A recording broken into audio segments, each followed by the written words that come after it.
no native marble on the island. And so unfortunately that means that the stones are pretty friable after a couple of thousand years, pockmarked and whatnot. And the result is we're not going to see a lot of really good fine stonework.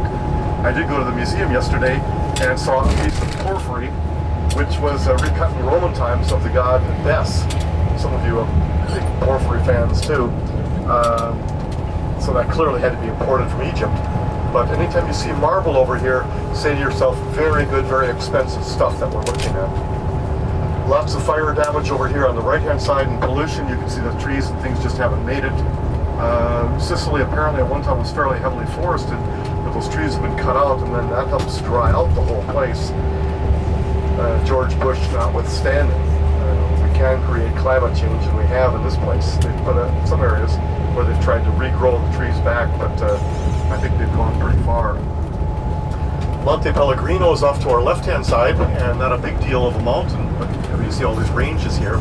But in that mountain, or somewhere in that mountain area, is a sanctuary to Saint Rosalia. Anybody remember her? No, most of us forgot her pretty well.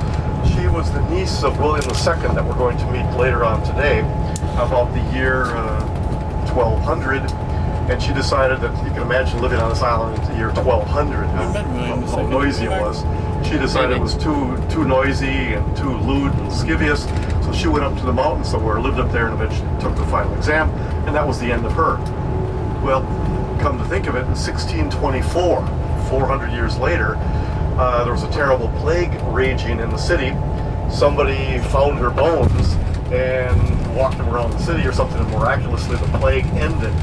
So Saint Rosalia became the 5th patron saint of Palermo. She was buried originally somewhere over there on the left-hand side. Her bones are now partly in the cathedral that we'll be taking a look at tomorrow.